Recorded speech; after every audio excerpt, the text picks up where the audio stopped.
Assalamualaikum warahmatullahi wabarakatuh. Selamat pagi menjelang siang, anak-anak yang saya cintai dan banggakan. Pada kesempatan hari ini, bertemu dengan Pak Danang dalam pelajaran bahasa Indonesia.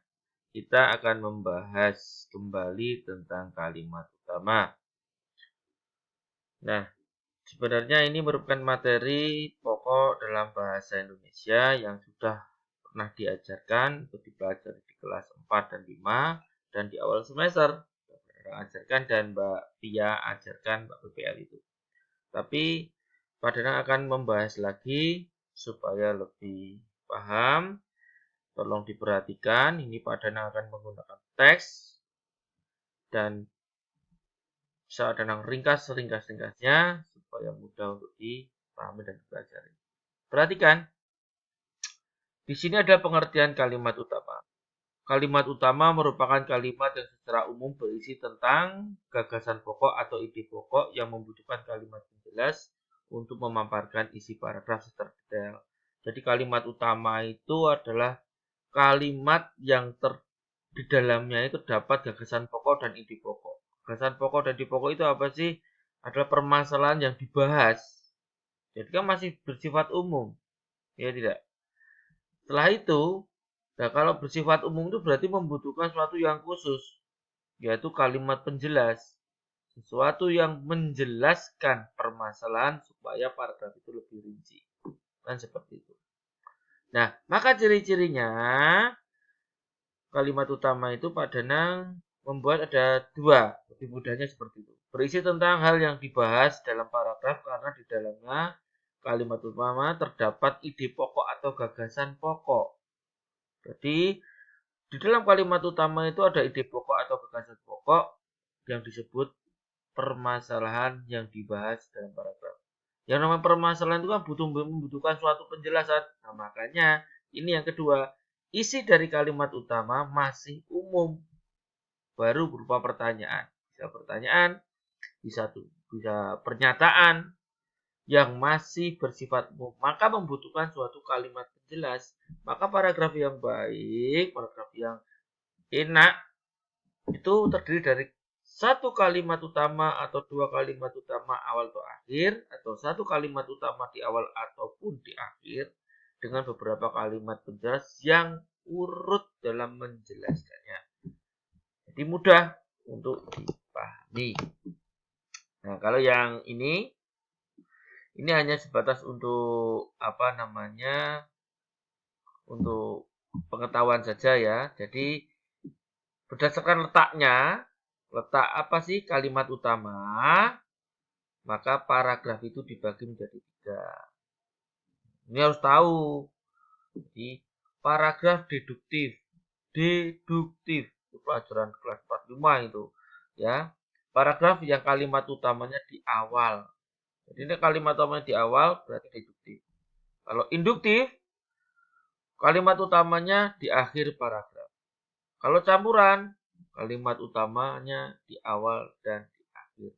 Tapi di kelas 6, di jenjang SD yang akan dibahas adalah deduktif dan induktif. Itu udah pokok, mudah untuk dipahami. Nah, untuk bahas tentang kalimat utama itu lebih enak menggunakan soal. Nah, ini kemarin ada soal nutrisi, lebih baik kita bahas soal nutrisi tentang kalimat utama. Dan sekalian kita bahas tentang ide pokoknya. Perhatikan, kecipir adalah salah sayuran bergizi yang bermanfaat bagi tubuh manusia. Ini perhatikan. Nah, ini kan pernyataan yang masih bersifat umum. Sayuran bergizi yang bermanfaat bagi tubuh manusia. Manfaatnya apa? Nah, karena ini pernyataan. Kalimat berupa pernyataan yang masih bersifat umum, maka ini disebut kalimat utama. Nah, selanjutnya, kandungan gizi yang ada pada kecipir diperoleh dari semua bagian tubuh ini, tumbuhan ini. Sayuran kecipir cocok digunakan dalam program pencegahan kekurangan gizi. Agar mendapatkan manfaat yang optimal, perlu mengonsumsi kecipir secara rutin. Ini kan kalimat menjelaskan dari si kalimat utama. Nah, Pak, Terus ide pokoknya apa? Nggak, ambil saja kata-kata penting di video YouTube pada yang pertama. Ide pokok itu ada kata-kata penting atau permasalahan yang dibahas di dalam kalimat utama. Apa sih? Manfaat kecipir bagi manusia, kan gitu.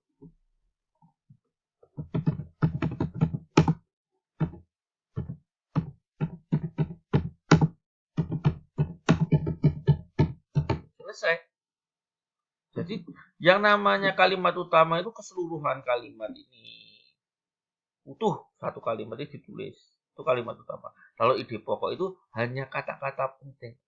Kenapa kata-kata penting? Karena permasalahan yang dibahas. Yang dibahas apa? Manfaat kecipir bagi manusia. Manfaatnya apa tuh? Nah ini.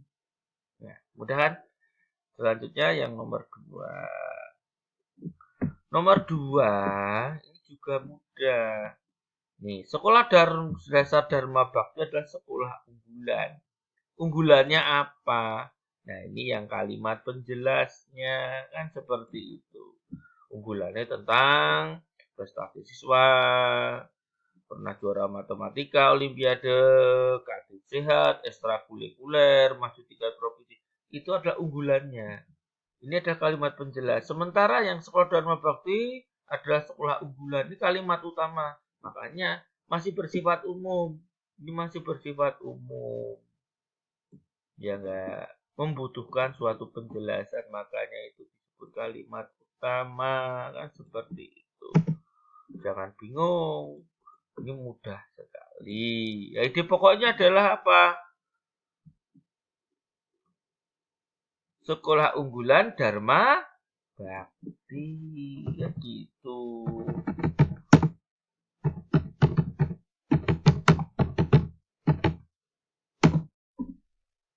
Dharma Bakti. Nah, ide pokoknya ini diambil dari beberapa kata penting dari kalimat utama. Perhatikan, diingat sekali. Jangan dibalik-balik. Kalimat utamanya malah yang diambil kata-kata pentingnya, sementara ide pokoknya malah seseluruhannya. Itu balik. Ya, di sini. Perhatikan yang ketiga, ini agak berbeda. Perhatikan. Bagian buah rambutan mulai dari buah kulit daun sampai akar mempunyai fungsi masing-masing. Kulit buah rambutan untuk mengobati disenteri dan demam, kulit kayu rambutan untuk mengobati sariawan, daunnya untuk mengobati diare, akar rambutan untuk mengobati demam, bijinya untuk mengobati kencing manis atau diabetes mellitus. Itulah manfaat buah rambutan bagi manusia. Kalimat utamanya yang mana, Pak? Yang di akhir ini, nak. Nah. Karena apa? Karena ini menceritakan tentang manfaat buah rambutan. Loh, kok bisa, Pak? Bisa. Di sini, bagian buah rambutan mulai dari kulit, buah, batang, akar mempunyai fungsi masing-masing. Kalimat penjelas. Terus runtut. Kulitnya apa? Ya kan? Kayunya. Kulit kayunya untuk apa? Daunnya untuk apa? Bijinya. Ini kan kalimat penjelas. Maka, itulah manfaat buah rambutan. Pak Danang mengambil sebuah kesimpulan yang mudah, yaitu perhatikan. Jika, ini perhatikan. Jika ada kata itulah, maka oleh karena itu, oleh sebab itu, di akhir kalimat akhir ya, kalimat akhir pada paragraf seperti ini, maka dapat dikatakan ini termasuk paragraf induktif atau kalimat utamanya di akhir. Nah, paham? Perhatikan kata-kata penting ini. Jika ada kata itulah, maka oleh karena itu, oleh sebab itu, di akhir paragraf atau sebelum kalimat akhir pada paragraf, maka dapat dikatakan paragraf ini disebut juga paragraf induktif atau kalimat utamanya di akhir. Gak usah bingung, ya, kalau ada soal seperti ini. Nomor 4, ini mudah. Ini jelas. Ini adalah kalimat utamanya ini. Bahan bakar fosil dapat habis. Nah ini.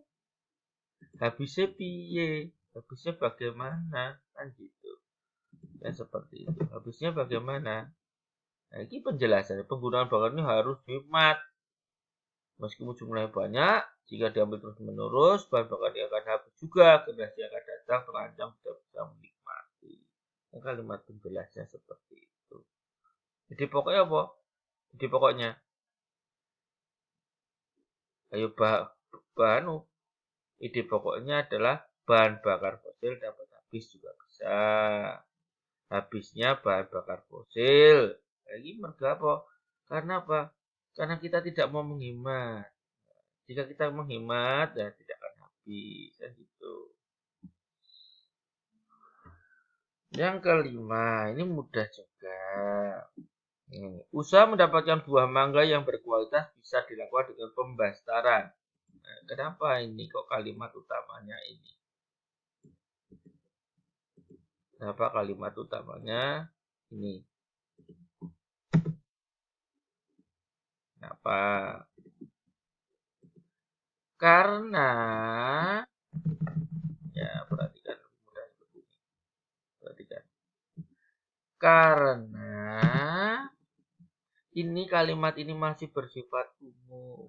Usaha, tolong pahami sekali. Usaha mendapatkan buah mangga yang berkualitas bisa dilakukan dengan pembastaran. Pembastaran ini bagaimana sih? Nah, itu jawaban untuk kalimat penjelas. Ya, seperti itu. Pembastaran itu bagaimana? Bagaimana langkahnya? Itu kan kalimat penjelas. Ini kan masih membutuhkan kalimat penjelas. Usaha mendapat buah mangga yang berkualitas bisa dilakukan dengan pembastaran. Itu baru pernyataan yang membutuhkan penjelas. Jadi kalimat utama itu isinya baru pernyataan yang masih membutuhkan penjelasan, masih bersifat umum. Ini kan kamu rasakan aja dalam bahasa Indonesia. Dalam membacanya kamu pahami. Usaha mendapatkan buah mangga yang berkualitas bisa dilakukan dengan pembastaran. Nah, pembastaran itu bagaimana tuh caranya? Nah, itu kan sudah bagaimana caranya melakukan pembastaran? Nah, itu kan kalimat penjelas. Maka kalimat utama itu bisa kita buat pertanyaan yang tujuannya untuk menentukan kalimat penjelas. Nah, seperti itu. Nah, semoga anak-anak lebih paham untuk menentukan kalimat utama dan ide pokok. Masih ingat, ada tugas padanang melalui Google Form, hanya cukup 5 soal. Yang teliti, pasti kalian bisa. Jika ada kurang lebihnya, pada minta maaf.